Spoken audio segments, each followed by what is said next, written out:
ملک میں پارلیمانی انتخابات کے اختتام کے ساتھ ہی گزشتہ ماہ مرکزی حکومت برسر اقتدار ہو گئی اور فعال بن گئی۔ اسی طرح اورنگ آباد جالنہ پارلیمانی انتخابی حلقوں سے رائے دہندگان نے اورنگ آباد سے بھومرے اور جالنہ سے ڈاکٹر کلیان کاڑے کو ایم پی بنا دیا۔ لہٰذا دونوں ایم پی کی ذمہ داری بنتی ہے کہ وہ اپنے حلقوں کے مسائل کو ایوان حکومت میں شد و مت کے ساتھ اٹھائیں اور انہیں حل کرنے کے لیے ہر ممکنہ کوشش کریں۔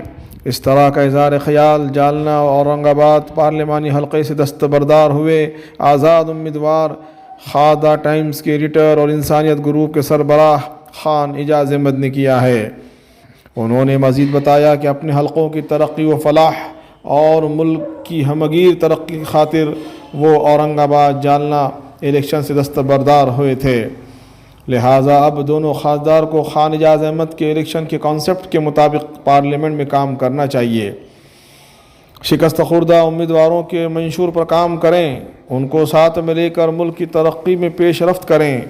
دونوں خاصدار کو چاہیے کہ وہ اپنے حلقوں کے لیے عوامی مسائل پر خصوصی توجہ دیں، خاص طور پر وہ مسائل جو اب تک حل نہیں ہوئے ہیں انہیں پہلی فرصت میں حل کروائیں۔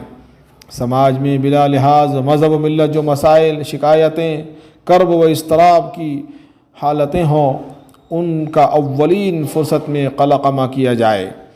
خان اعجاز احمد نے واضح کیا کہ وہ ان مسائل پر مبنی ایک یادداشت محضر میمورنڈم دونوں خاصدار کی خدمت میں پیش کریں گے اور موصوف سے ملاقات کر کے ان پر تبادلہ خیال کریں گے۔